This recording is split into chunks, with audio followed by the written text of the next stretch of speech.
Well, namaste, kia ora, good afternoon everybody. It is so good to see you all and it's so good that you're all here together. Can I just start by extending a very warm welcome to my very good friend Prime Minister Modi.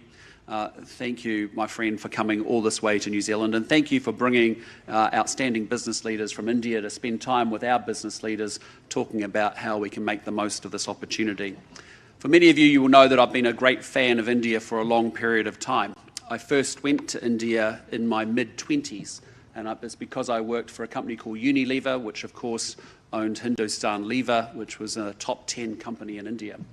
And I remember going to India in the mid to late 90s, and people got paid daily in their wages in coins in their hand. And it's interesting to me that under Prime Minister Modi's leadership, he has lifted 250 million people out of poverty.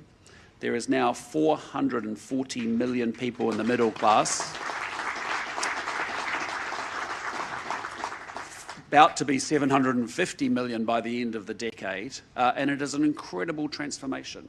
When we first sat down together back in Laos, you kindly told me that you'd done 147 airports, I think, in a very short period of time.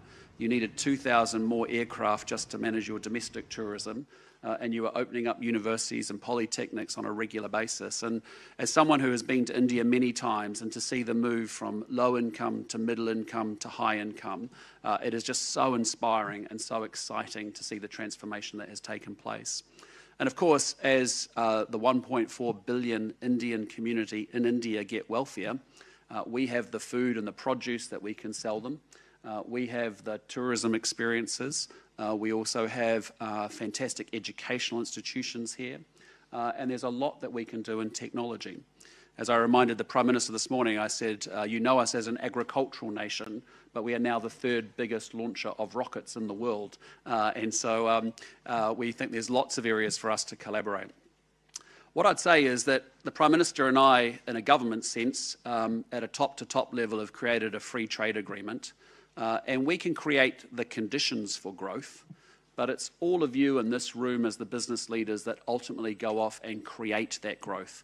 And that growth becomes the wealth by which we lift the living standards of people, both here in New Zealand and in India.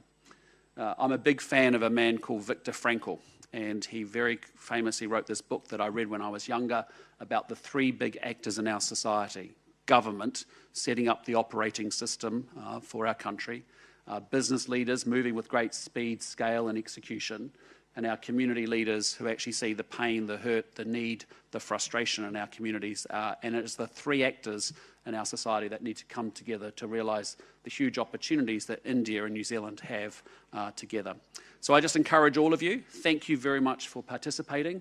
As business-to-business leaders, this responsibility for this relationship also sits with you, and we wish you all the very best as you open up new markets and new opportunities by working together.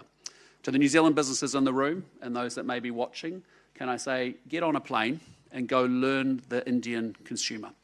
They are the most discerning, some of the most discerning consumers in the world.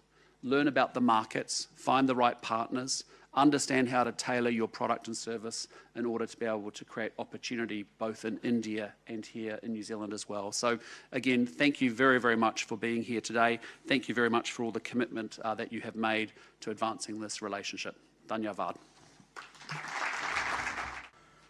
Your Excellency, Prime Minister Christopher Luxon,